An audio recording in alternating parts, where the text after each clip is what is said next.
Well, hello, everybody. Thank you for joining us today. This is a podcast, Let's Get Personal with ESU. And this has been brought to you by the Employment Services Unit of Saskatoon Open Society. My name is Jay, and I work for the ESU, and I'm an employment counselor. And he will be sharing his insightful personal perspectives and his just general experiences as a newcomer in Canada and in Saskatoon. If you have any feedback, suggestions, or questions for this podcast, you can send your emails to esuwebcast at sods.sk.ca. That's esuwebcast at sods.sk.ca. So yeah, without further ado, I introduce you to Dan. Hi, Dan. How are you? I'm great. Thank you for having me. It's nice to be here. Thank you for joining us and thank you for agreeing to do this with us. So I'm super excited for our conversations. And so, yeah, let's get to it. What do you do in Saskatoon and where are you from? I'm from Nigeria originally, and I work currently with Vendasta as email marketing specialist. And basically, what I do is just to leverage the power of email to drive awareness, conversations, and communications where necessary, and ultimately drive that conversion that every business wants. Could you actually say that again, like the exact title of your occupation? Yeah, it's email marketing specialist. Oh, that's so interesting. And Right. that's really specific too. Okay, we'll get into that a little bit later into this episode, but let's talk about where you're from. So you said you're from Nigeria. Is it like very different from Saskatoon, would you say? Oh, yeah, absolutely. Yeah. I mean, going by the culture alone, it's totally different. Typically, the African culture differs from most cultures that we have across the world. Mm. So, in terms of the environment as well, we don't have that extreme cold weather back in Nigeria. It's the tropical area, so it's kind of warm pretty much all through the year. And we have light showers during the year and what we call harmattan. It's nowhere close to winter, anyways. So yeah, that's definitely I can see that how the weather could be different. Yeah. How about people or like the community? What would you say that like the most like different things about between those two places? Well, again, I would say culture centric. Mm, Nigeria is a cultural place where we value traditions and values. I'm not saying they don't do that here, but for instance, a typical example would be you've got young people prostrating for elderly ones in the morning. I've never seen that. You call people by first names here. Oh, hi, Jake. Hi, John. Even in the workplace, we kind of tend to use the sir to it, like good morning, sir, and stuff like that. So it's culturally driven, even in the workplace. And that alone makes Nigeria stand out differently from Saskatoon or Saskatchewan or Canada as a whole. like, do you have different terms to call your, I guess, your maybe parents or your, I don't know, older siblings or things, people like that? Though we call our siblings by names, of course, not our parents. So we use the normal term like daddy, mommy, but our siblings we call them by names. But for the elderly ones, not really our siblings, we don't really call them by name, but we just say we kind of use the sir to it slightly, or we append the brother to it. Like I'd rather say Dan if I'm talking to my mate, but if it's someone elderly, slightly, I might say brother Dan, just to append that respect to it a bit. That's really fascinating. Yeah, and definitely that sort of thing exists in my own home country as well. So yeah, at first it was really shocking for me to see people calling their bosses with their first name Exactly. because that's just that was mind blowing. You know, I mean, like that's so rude. How can you? But Yeah. that's the normal thing here, right? Yeah. For instance, you don't extend a handshake to your boss. So the first, I came around. Well, I've been out in Nigeria for a while though, so I kind of got used to that style, but it's still ingrained in me, right? You don't extend a handshake to your boss. When he does that, even till now, if I should grab that handshake, it's going to be with a slightly, bowing of the head just to regard that person. So it's in me. I still kind of do that too. I've been here for 9 years almost, but I still sometimes like bow to people Mhm. out of like appreciation or gratefulness. But like, I don't know, it's hard to get rid of that habit. Can you then maybe talk more, just a little bit more about where you grew up and just like how that experience shaped you, who you are today? Pretty much, I was born and raised in Nigeria. Growing up was fascinating. I belong to a family of 5 kids. You have to up and about. You have to be serious minded because you have a lot of things. I wouldn't say there are lots of odds against you, but I mean, it's not really a place where you have everything at your beck and call like you've got in Canada. You have scholarships, you've got loans, you've got all of those facilities here that you can avail of. You don't have that back home. And so you have to take your studies very seriously. Every opportunity you have is golden because tons of people are waiting for that same opportunity. So if you miss it, the chances are that you will most likely not get it ever again. And the competition is intense. So growing up was more like, survival of the fittest, which kind of shaped my path to where I am today because there was no taking chances for everything I did. If I had to read, I had to read really well. If I had to attempt an exams, it has to be with the best of me. If I had to attend any interview, it has to be the best of me. I wouldn't give anything to chance. So that mindset, was what we were brought up with. It was ingrained in us, and you could see it everywhere in the school place, at work, when you go to seminars, when you go to interviews, you meet people of bright minds, very sharp, mentally sound people. So you're always like tuned to always be at your top form every time. So that really shaped me such that when I left Nigeria to, or when I left Nigeria to Qatar, that's 2010, that's about 10 years ago, that was actually the fuel that helped me burn through my journey because I met so many obstacles. There were so many things I had to deal with, but the never die spirit that I had with being raised up, growing up, was what actually helped me through and still helping me to now. In fact, that's the most important thing that you need as an immigrant once you land in Canada, because it's a new journey. I'll give credit to that. Yeah. That's wow. I like how you put it as survival of the fittest to describe your experiences in Nigeria and just kind of how that shaped you, who you are, and also kind of going through this new journey in Canada, right? So, how long have you been in Canada? About a year and some months now. I came to Canada February 22nd to be precise. So it's just a year and a couple months. Oh, okay. Yeah. Did you arrive at Saskatoon directly, or did you live somewhere else? Yeah. So it was Saskatoon, right? But I came en route Montreal, Quebec. Okay. So yeah, my destination was Saskatoon. So yeah. Okay. Did you get to spend some time in Montreal? No, just within the airport. That's all, and layover just for I think 2 hours. But it's a place I'd love to go back to see. Actually, I heard it's a beautiful city. I've been to Montreal only for a couple of days, and I got to see like beautiful cathedrals. I'm a huge geek for like old buildings. So Awesome. yeah, I would say old Montreal is just amazing. Yeah, and definitely when you get vacation time, please go there. For sure, it's part of my bucket list. Montreal, I think Banff, I think British Columbia. It's beautiful, so I heard. Yeah, I've been to Toronto several times though, and I love it there as well. Right. Awesome.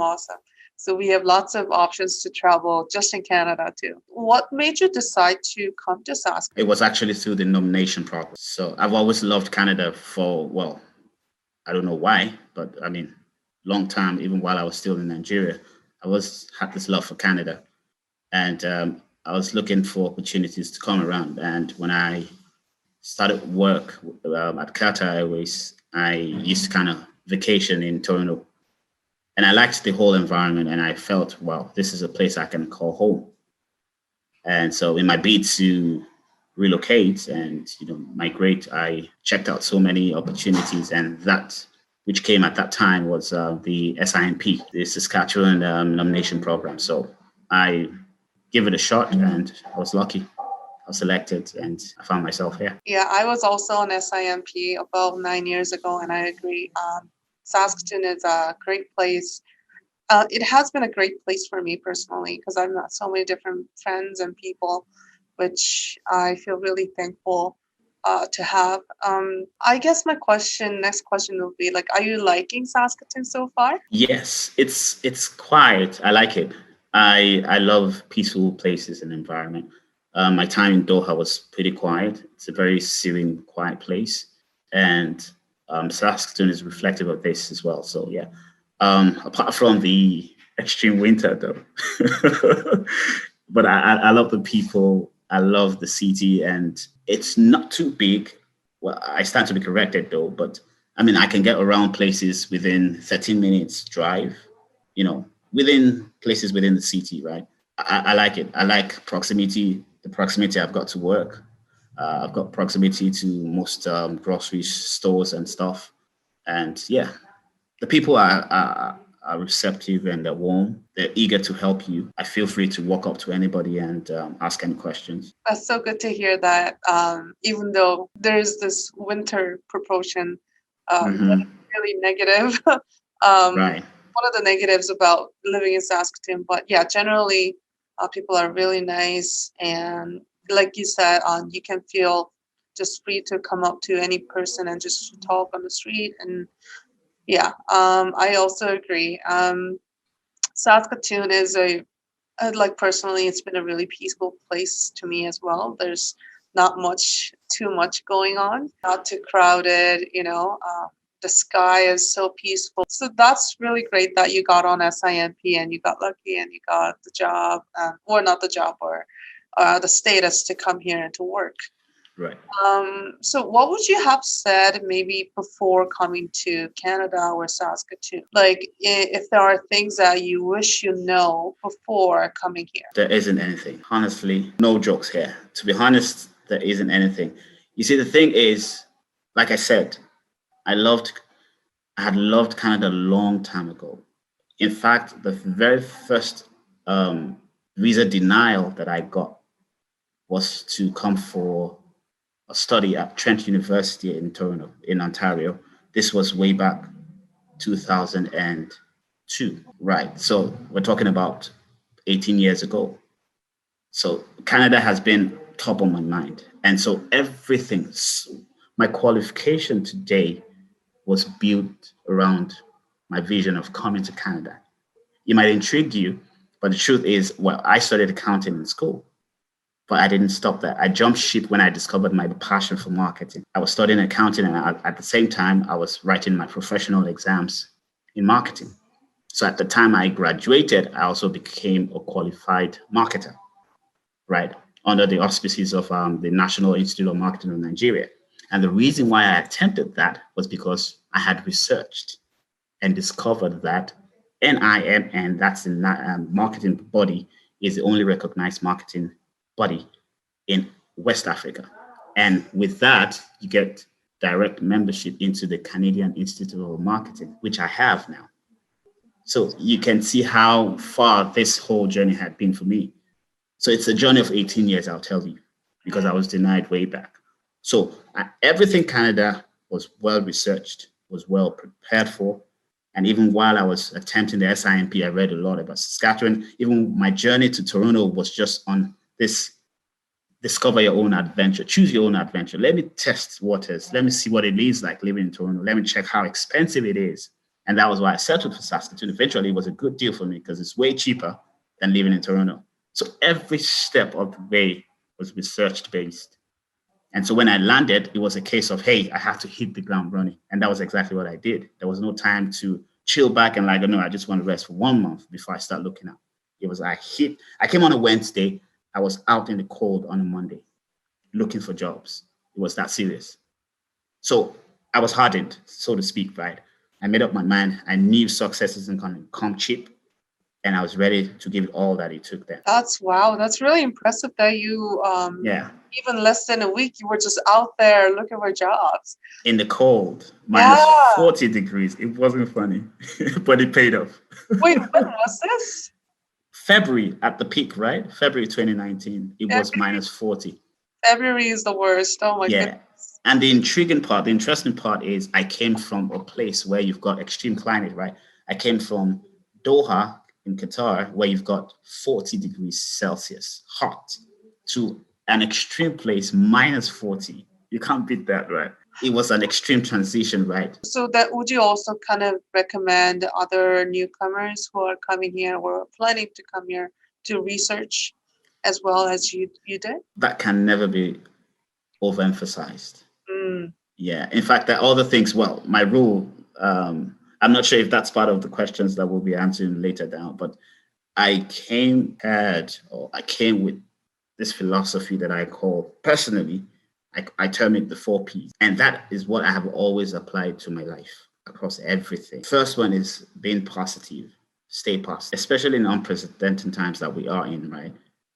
Being positive is the fuel that you need to drive the other piece that I'll be mentioning. So when you stay positive, even in the midst of adversity, you're positive. Then comes preparedness. You need to be prepared, and preparation comes in different forms. Read a lot. That's where research comes in. That's where you need to polish up your communication skills depending on what you're looking for, right? There's no such thing as luck, right? I'll define luck. My definition of luck is when opportunity meets with preparedness. So that's the part that you have research. And the next one is you need to stay persistent. You need to stay persistent. So what's persistence? It's basically, as we all know, the ability to maintain action regardless of your feelings or the odds. I don't feel like it looks like I'm not going to get this, but I'm still not going to give up. Because the truth is, you can't always get it, right? Things will work against you, but you need to stay focused, maintain that momentum, right? And you press on. That's a watchword. You press on when you feel like quitting, right? Until you achieve that goal. And as we know, quitters never win, but we all know that winners never quit as well. Yeah. So the last one, I would say perseverance. You need to persevere. So what's that? You need to continue that course of action that you started through your persistence, even in the face of difficulty or adversity, or even when you're faced with everything that says no. You're looking at your chances and you be like, no, this is not going to happen. You need to persevere, because that was exactly what happens to me. And if we look at this critically, it applies to everybody across all spheres of life. You need this 4 Ps to pull through. Success doesn't come cheap. That's the bottom line. So yes, that's the small piece of advice I'll give to my other folks. wow, wow, wow, wow. I really liked your definition of luck. So opportunities met with preparedness. That's it. I strongly agree with that sentiment. And I really feel the same way as you say. I don't believe that there's a luck. It always comes with how willing you are to take the chances and take the opportunities and make it your own. So yeah, I really That's love correct. that idea. So let's talk about then what it was like when you first got to Saskatoon. You're all prepared. You're I mean, seemingly, right? You prepared for winter coats too? Like you were good? Yeah.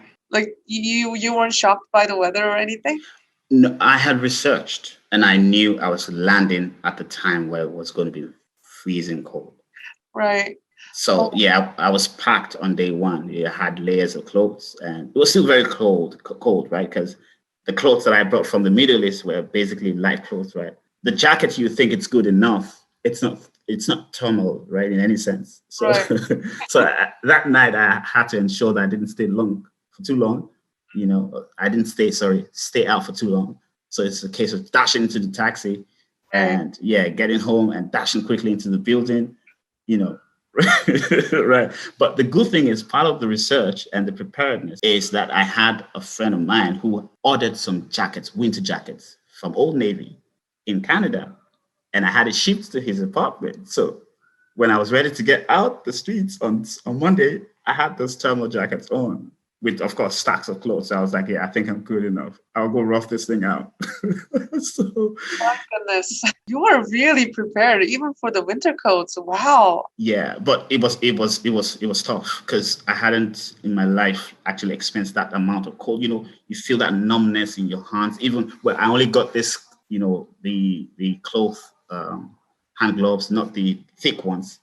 And at interval I had to rub my hands so hard to get the heat, blow out some mist to feel some warmth and stuff like that. Tired downtown looking for jobs, going to the SOD, going Right. to Newcomers, going to my daughter's school downtown to the Catholic schools, everywhere. So it wasn't funny, but yeah, it paid off eventually. I remember just working for this Tim Hortons, and I Yeah. rode a bike there, and that was my first winter because I got to Saskatoon in the summer, so I didn't really experience Saskatoon winter before. And then I rode a bike without gloves in the winter, and I Mm. thought I was gonna be okay, but I wasn't. So my hands were almost frozen, and my colleagues were like, "Jay, are you crazy? I wear gloves when I'm driving a car. What are you doing?" Yeah. Oh, Oh my God. I couldn't work for like 30 minutes because my hands were almost frozen. Like it was bad. You were prepared. I wasn't. yeah, I knew there was no going back, right? It was only an option to move forward. Exactly. So Maybe then you can elaborate more about your experience as a job seeker here. So, kind of walk us through like how it started and how long it took you to get a job and what that job was. Was it in Bethesda? I would count myself as one of the very lucky ones. And every time I meet with anyone and I share my story, they kind of look at me, take a second look at me and look at me from top to bottom like, you're lucky, man. But I just tell myself within, is there anything else been lucky? Based on my sentiments, luck is when opportunity meets with preparedness. Now, when I came, I resigned. Back in Qatar, I used to work with Qatar Airways. It's a five-star airline in the Middle East, and I used to be like senior marketing communications officer, and I resigned to move to another place somewhere in the world, which is Canada. My mentality, my mindset was I wasn't ready to do any other thing other than the corporate jobs that I've been used to over the years, and so I knew it was a huge task that I need to deliver upon. So what I did was when I got here on Wednesday, I didn't have that peace of mind. I was just waiting for Monday to come and get out. I had read quickly how to get bus passes. I need to get to downtown and stuff like that. When I got there, the first place I needed to go at that time was Newcomers because I had been kind of exchanging correspondences via email, right? So I knew I had to go there when I came. And I didn't know of SOD at first.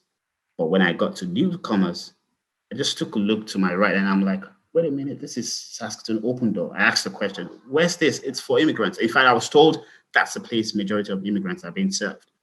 So after I had gotten the first stuff, I went to SOD and I met with my counselor and she advised, gave me some pamphlets and leaflets and some information. At that time, I had to quickly settle my daughter because that's the next thing, education. I had to put her in school and I knew the next thing was survival, my source of livelihood, which is a job. My background is, I would say over the years, I would say marketing, digital marketing, though I studied accounting, right? But I knew I've got that background and I needed a job in that field. So I started researching. I would go to SACS jobs just to get a feel or pulse of what the job market is, what kind of vacancies they've got. Along the line, I was also attending SOD. Then I was put on this skills for work, which was quarterbacked by Janet. Then I started attending. Along the line, I stumbled on the fact that 85% of jobs are hidden. So we only kind of scramble for 15%. I was like, wow, I need to up my game a bit. So I'm like, okay, I think I'm going to take it to the next level. There's no harm in asking questions. The worst is a no, and no doesn't hurt. I'll start knocking on doors, putting across calls, researching companies, and just dialing that phone and calling. I asked myself, who are you? I'm a digital marketing professional. Why don't you check out? So, where can you work? I can work in any place that believes in digital marketing, or I can work with agencies, marketing agencies. And I'm like, marketing agencies wouldn't be a bad idea. Why don't you start from there? And I researched top marketing agencies in Saskatoon, and I saw a list of of which, well, we know thanks to Google Ads and stuff, you can actually pay your way through the top and be the number one, right? And I saw trusted marketing services. My mind kind of settled with it. I opened up the website, I researched, I looked at it, and I kind of see that I liked the company and what they stood for. There was no vacancy. I saw that, okay, I can reach out to these guys and tell them what I can offer. Another thing I would like to state is I see every employer. I don't see an employer as someone who's going to give me a paycheck at the end of the day, 15 days, 30 days. That would be wrong for any applicant to see because you fail. You go with the mindset of, oh, get me employed so I can get paid. I need to foot my bills. But personally, and I think someone can borrow that leave as well, is if you see an employer as a customer, a prospective customer who's got a pain point. We all say pain points, right? Employers, even though they've got that authority and the power to pay, they are also having pain points. And that's why they put out that job descriptions and the vacancies. So if you see an employer as a customer potential and you are selling your product or service offerings, how would you address that person? And I noticed that that's where a lot of people get it wrong. So that has been my mindset. And so I took my laptop and I started constructing. And I addressed by saying, again, you don't start with your what. We all know the why, your how, and your what, right? Your what is about what can you do, your expertise. I don't care if you got a PhD. I have a pain point. The moment you start telling me, oh, I graduated from Harvard, I walk you out of my door because you don't understand me, you don't know me. But the moment you say, I know your pain point and I think I can be helpful, someone's going to lend their ears to you to be like, tell me more. And that was the same approach that I used.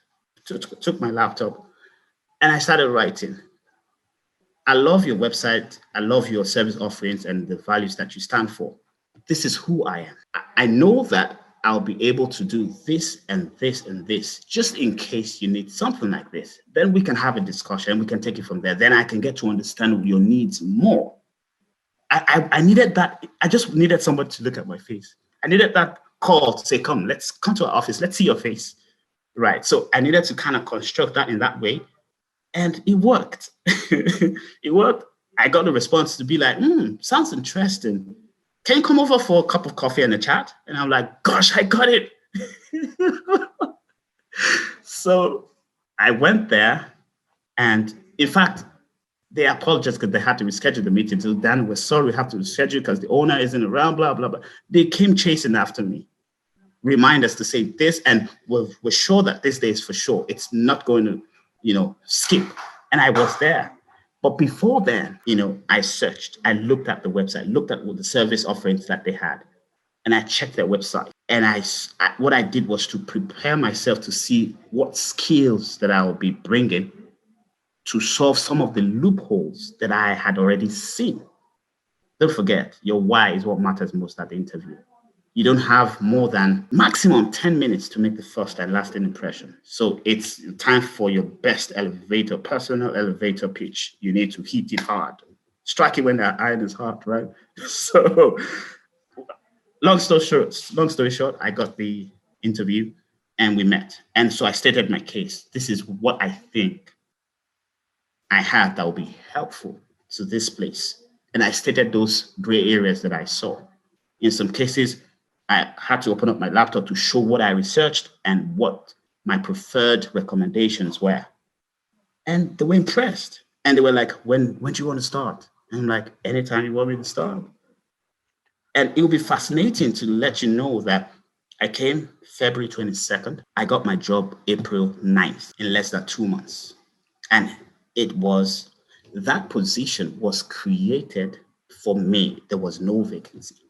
They felt the need, and so they carved that position. It was called marketing specialist. And then that was a role that I handled Google Ads of clients. And I also managed their reputation management and listings management. And I also maintained their websites, contents, and other related stuff. And that was how I started. In less than 2 months, I got the kind of job that meets my profession. And it was a stepping stone to where I am today. That is something that scares a lot of immigrants Right. with high qualifications, right? They come in and say, "Oh, my English is not that good. I've never had a job here before. I don't know how to do the Canadian interviews," and they are right to be afraid at first. But Yeah. like you said, you did your research and you found those keywords, skills that the company needs, and those loopholes that you also found that you could even create for yourself. And I think that's just really inspiring that you did that. And I hope that our audience can also kind of learn and be inspired from your experience. I'm being inspired too. That's Right. really great. Thank you for sharing that story. That's amazing. What made you go into like the digital marketing at first place? Why did I jump ship from accounting? Interesting story too.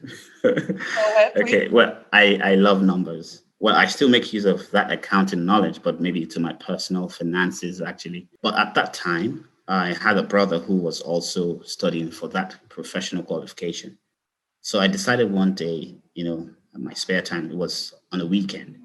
So he was going to those classes and like, can I come with you? He was like, sure. And I went and I was in the class and they had this lecturer who was saying stuff around. He made a statement that changed my life. And that was the tipping point. He said, a marketer, and by the way, the part of accounting that I so much love is internal audit. I love investigating and discovering frauds and stuff like that. Naturally, I'm inquisitive. I like to know more about things, people, and stuff like that. So that's the area that I wanted. So I knew that that was specific and you couldn't do anything other than doing a particular thing. And that's what you do. You perhaps might not have an inkling about what marketing is about. You ask an internal auditor, do you understand what marketing is? 4 P's of marketing, for instance. He'll be like, no, I don't get what you mean. So he made that statement. He said, a marketer is someone who knows everything about little things and little things about everything. And that little ball, that's who a marketer is. Who is an accountant? Who is an internal auditor? Someone who understands processes and finds faults. The day you find everything right, you're not doing your job right. But that's all to it. I'm like, no, I don't want to be this kind of person. I'm too restricted. I want to be diverse. I want everything about everything. I want little things about everything. I want everything about little things. So I started researching. I stumbled on Philip Kotler's book. He's like the father of marketing. And I started reading some of his stuff and I was like, this is me.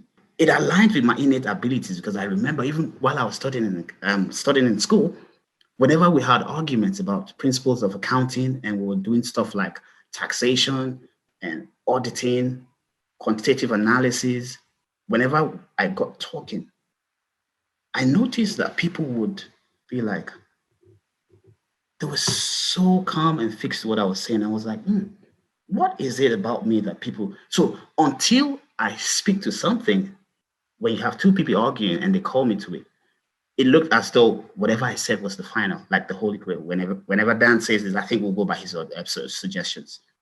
And I was like, now I see how this innate ability applies to marketing, because marketing, then I read about advertising, I read about communications, I read about sales, I read about PR. And I'm like, it takes a lot to convince. And that's what I do today. I use the power of email to convince people to buy. So I've simply translated that innate ability. So I had it in me. But accounting perhaps was not the right way to channel that talent. But it took research, the willpower to discover yourself, then deviate to the right place you should be. And that was what led to that. That was the tipping point. That was what led me to jump that ship to somewhere in love. And I never worked a day. My first job was based on my professional qualification in marketing. And since 2006, I have been in the marketing game till date. I'm sorry to accounting, but it is what it is. So that's my story. It's interesting, but it is what it is. Sorry, accounting, but marketing for Dan. That's really amazing. What's fascinating to me is that you're so in sync with what you know about your innate ability and how that can be prosperous via your profession, right? And Right. that's something that's really hard for some people to accept, or that doesn't just come to people at all. Like they don't know what they like sometimes. They don't know their own abilities. And I think that's really great that you were prepared in terms of just the knowledge about self-knowledge, you know? So yeah, I think that's really great. And I hope that newcomer clients can also kind of learn from these stories as well, that they don't have to necessarily give up on your previous career. You know, if they keep being positive, persistence, I'm sure, and and the Open Door Society will be also there for them. So Right. yeah, I think that's really amazing. I really like hearing your stories. Let's talk about some challenges now, shall we? Yeah. What are the common challenges in your, I guess, the sector of your occupation? The number one challenging thing about marketing as a profession is it's ever evolving. 10 years ago was strictly traditional, right? But you've got the billboards, right? You've got the direct mail, you've got promotional items to your mailbox. No one would dare do that now, though that still happens, right? Through snail mail. But it's gone digital, right? Everything. The internet has actually revolutionized everything in marketing. So I think that's the only problem, the only challenge that that profession faces from time to time. It's ever evolving. Take SEO, for instance. Every time you've got Google tweak the algorithms, basically every day, right? So if you're not on top of your game, what you knew yesterday is obsolete today, right? You've got trends in email marketing, right? You've got trends in digital advertising that will keep changing.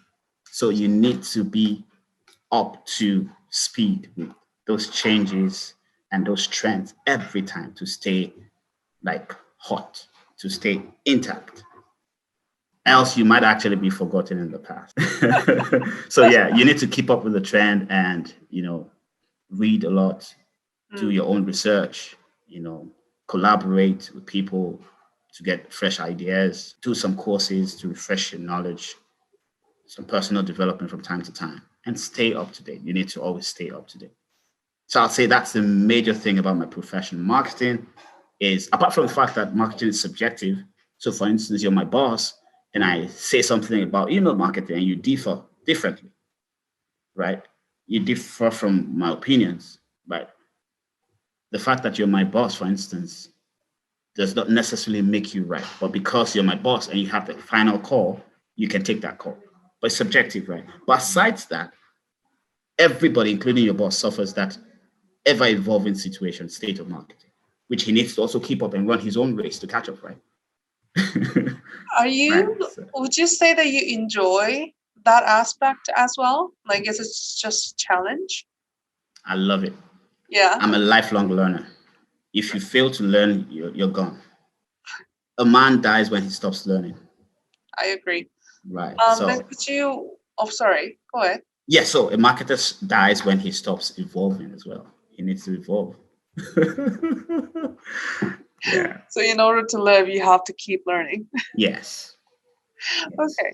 Could you walk us through like what your typical day looks like? So like what's the first thing that you do when you get to work, and what will be like the end of the day task? Well, the first thing would be check my emails, see what's going on, if my inbox is on fire. Right. And the next is I always maintain a to-do list. I write a lot. When I go for meetings, I jot down stuff because that's the only way you can stick those things to your memory and have an action plan to it. So I write a lot, then I check my to-dos for the day and I begin to action. So I've got some carryovers from previous days, some pending projects, some in progress projects as well. Then I kind of prioritize in order of importance. I start with the very important ones first and not waste my time with the less important ones. And I crush through them. And of course, in between, I've got meetings to follow up, on with people and basically get on those tasks. So everything my day is driven by my to-do list and in order of priority from very important to less important. And in between, my time is stolen due to meetings and I have to get back to work, get back to my to-do list and power through the day. And of course, we know that honestly, your concentration level tend to drop end time from maybe 1. Then I use that opportunity to do some less mental tasking routines, like do my reportings, because when I run emails, for instance, I need to go into those email campaigns to see the broadcast metrics and see how they've performed. And I need to, of course, use that for my reporting.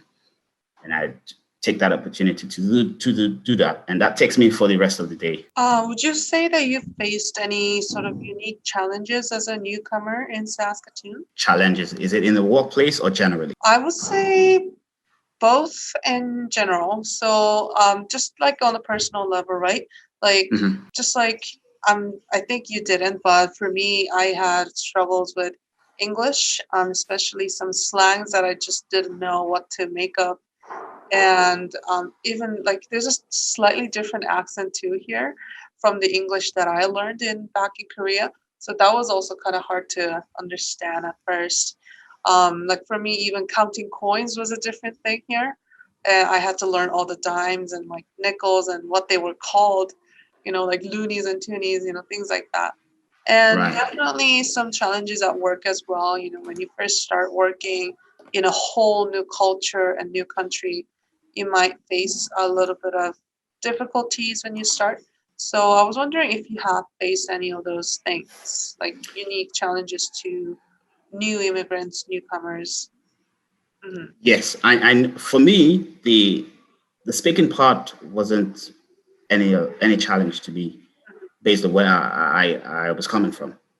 Right. So I was more or less like an expatriate in Qatar, right? So I had worked with different people from different walks of life. But I would say, of course, I would agree to that. Some um, terminologies, right? Some slang words. And the truth is, I was open about that. I didn't mind whatever ridicule I went through, even if, and I noticed they never did that. They're happy when you ask questions, right? So if someone says a slang word, I'm not shy to say, what's that? What's the meaning of that? Or if I notice that I've asked, what's the meaning for too long? When I hear a slang word, all I need to do is just open my Google and check. And I see the meaning. Ah, okay. And once that's gotten, it's gotten for life, right? You can't repeat that next time. And I would ask you, right? That's gone. So it was a combination of ask questions. If I don't know something, I don't know, right? I'm in your country. If you come to my country, I bet there's a lot of things you wouldn't also know that you need to ask people, right? And that's usually what I can't tell my colleagues. But I noticed that they were really, really happy to hear. I'll say I landed when I got to SOD. I asked. I usually stop people at random. Please, where's the bus station? Right there. And I didn't know that the bus station was just right there. And I walked there. I got a pass. I won a pass. And I was given, how does it work? I was told, you need this, you need this, you need this. I subscribed to one and I used my phone. So at times I'll just hop on the bus. I want to go this place and I'll plot that on my phone, sit in the bus. And as the bus goes, I follow that map on my phone. And that was how I located the first place that I had my interview where I trusted. And I got to Saskatoon, downtown. How many minutes more? 4 minutes walk. Okay, I was walking like a blind man, looking at the phone and walking. But I mean, it's normal, right? Challenges are actually meant to be. It helps you in integrating into that place quickly and faster. So if you embrace those challenges with a positive mentality, it turns to something else. I can imagine if someone says, "Oh, don't worry, there are lots and lots of jobs. Stay at home is going to come to you. I'll most likely not leave my house, right?" Exactly. So challenges will make you be like, hey, I need to up my game. And it's the truth. It's either you're not up to par and tells you where you need to improve, or it's also, it could be that because you're not used to that place, this is how they do their things. You need to get used to it as your new home if you have to, blend with people. I'd say there were some challenges. And at work as well, you need to understand, I think the Canadian work culture is kind of different. Regardless of how busy your schedule might be, you don't have to be dismissive. Even if you're so much under pressure, you need to always be happy to help. But you can give your own timelines, not tell them outrightly, give them an outright no, right? But it could be like, okay, how does it work? Would it be nice if I get back to you tomorrow? but you're happy to help. But it's not a blatant no. Can you help? No, I don't have time. I'm busy right now. That would fly any other place, maybe in some other culture. For instance, back home, being blunt is respected. Giving them your radical view. I'm so busy. Can we meet? Can we talk about this tomorrow? Honestly, they will respect that. But here you need to kind of, oh yeah, I'm happy to help, but how does tomorrow work? Don't be dismissive. So you need to understand the workplace as well, and you need to be tolerating as well, and you need to be accommodating too. And I know some work cultures back in different countries might differ, but as long as you decide to remain in Canada, you need to blend with work culture as well. I understand, and that will make life easier. I definitely agree. There are very subtle differences in workplaces, and you need to be able to kind of pick up on it, as you go, because it's just going to make your life easier. Kind of talk about more of your personal stories. Okay. Which person inspired you the most, just in your whole lifetime, and why? I'll say this the umpteenth time. My mom. Oh, okay. Mothers are special. My mom believes in my dreams. As long as you know what you want, my mom. If you don't know what you want, then she gets worried. And that's honestly, that's the thrilling part. You don't know what you want, she's worried. You know what you want, you share that dream with her, she's all on board 100%. As long as she sees that tenacity and that seriousness in your face, in your eyes, and when you talk, your eyes are sparkling, you'll be like, Mom, I want this desperately so bad. And she can read your eyes, she'll be like, you know what, son? Right. I remember my dad and I used to have very tough arguments. My dad, he's late now, of blessed memory. And he was a captain of industries, and he would be like, look, I've been employing people. He wanted me to kind of go the accounting way. He wanted me to be a chartered accountant and stuff like that. But I told him it was all about how I feel. It was all about my dreams, my innate abilities. He didn't see that. And so he was always very vexed with me. And whenever he comes home at the weekends and didn't find me at home, and he was told, oh, he's gone to the classes to take his marketing courses, he'll be like, no, I know marketers, they're always on the street. I said, no, that's the wrong perception. Marketers, he didn't understand it right. And every time when we had that heated argument, and my mom would just call me and be like, calm down. As long as you know what you want, I'm in support. Right? And at some point, she told me, even if I footed all the bill for that exams, all the classes, I had saved for it. And she'll be like, even if you run short of funds, let me know. I will support you. And this is just one instance out of so many. And I know a lot of people will agree to that mothers are like solid foundation or support. Of every, show me a successful son or daughter, child, and I'll show you a very rugged, dogged, resilient mom. What would you say to her, like if she was sitting right in front of you? My smile alone would tell her everything. All I need to tell her is, Mom, remember how far we've come. My interview at, this was exactly what I told her at her 70th birthday some months ago. I said, remember our journey on to Lagos for that interview to Canada? She wept like a baby when I was denied, right? We slept on the same bed in a hotel. And we went to the embassy together. She was waiting in the car for me, only for me to come out with a smile, but disappointingly looking smile. And I said, I lost it. And she was like, the smile faded into something so nasty. I reminded her how and so many journeys that I've taken in life. She was there. She was part of that journey. All I need to do is just tell her those journeys. And I end up by saying, Mom, here we are today. This is where I am now. I'm living my dreams. And that's the summary of the story.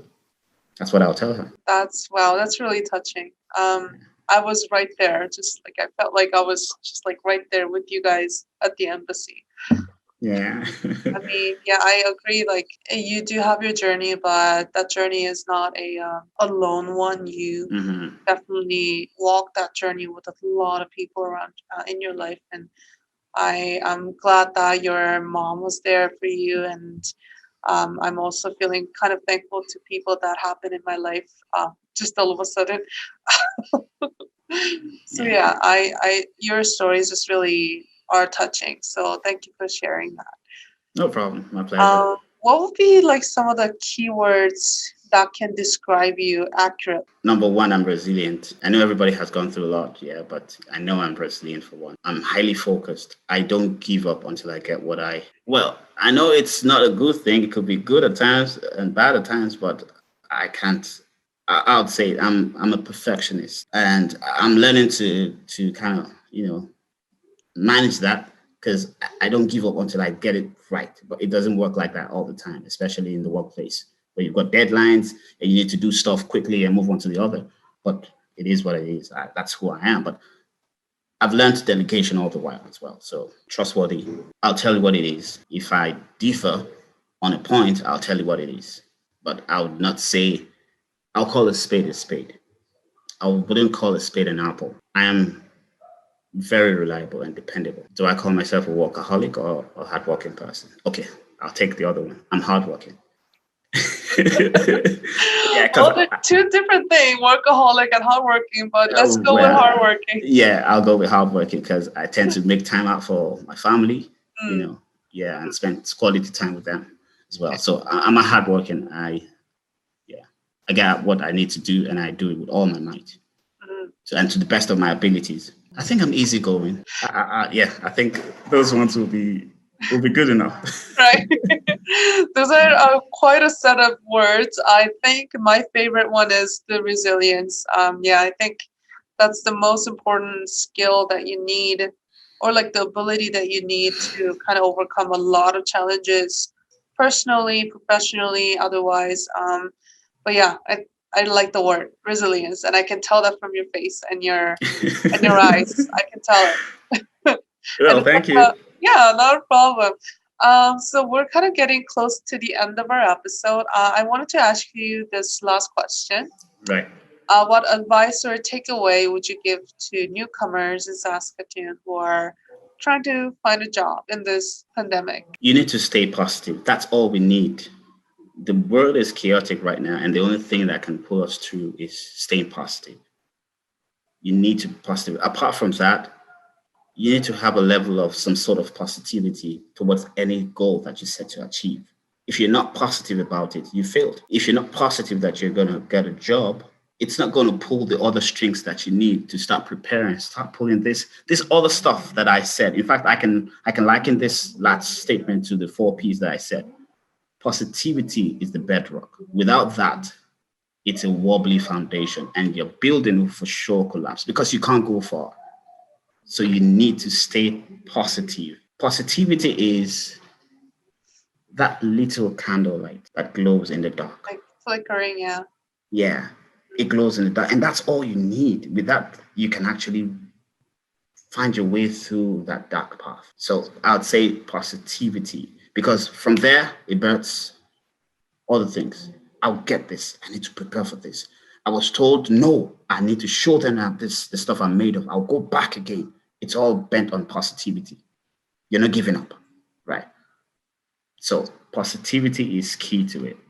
And preparedness can never be overemphasized, right? You can't be positive and not be prepared.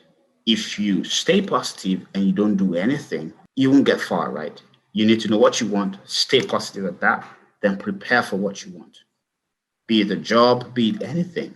Be it you need to pass some certifications, you need to make time out to read, study at night, wake up and do so many things, preparedness, right? And when you mingle the two together, somehow you notice that persistence just becomes a walk in the park. Because you're prepared, you go for an interview, they look at you and be like, oh, yeah, it was fantastic meeting you, though, but sorry we couldn't do this. But you'll be like, at least I got that first. I got this. And you begin to kind of mark your sheets. Wow, I got my first interview. Only if you know how to keep records, because these are pointers that will encourage you, right? You need to give yourself a pat on the back every time you hit milestones. Oh, at least I got my first interview within 2 weeks, within 3 weeks, within 1 month of reaching Canada. That's something that means someone is seeing me. I need to try again. Persistence. Let me try again. Let me hit a bit higher, right? And even against all odds, you just keep going on. So I'll link everything back to the 4 Ps. They have that in place, honestly. It's just a matter of time. Everything takes time, no matter what. No glory without a story, right? Mhm. Right. And everything good takes time, needs time. Well, I like your advice a lot. Yes, definitely positivity, and I like your metaphor about a light, the small glowing light in the dark room that can entirely uh, brighten the journey that you'll have and the That's right. dark room that you'll have. So, yeah, that's really great. I'm super inspired. I feel like I can do everything after hearing your Yeah. stories. So yeah, that's the end of our recording, and I just wanted to thank you again for Thank you. speaking for us and just telling us these wonderful stories. So thank you, Dan. Thank you very much. Thanks for having me. You're very welcome. Thank you for Yeah. joining us today. And for the last message of the recording today, I just wanted to thank you again to you, audience, for listening to us. And like I said, if you have any questions or feedback to give us, you can email to esuwebcast@sods.sk.ca. So yeah, thank you for listening to us today and have a great day. Bye.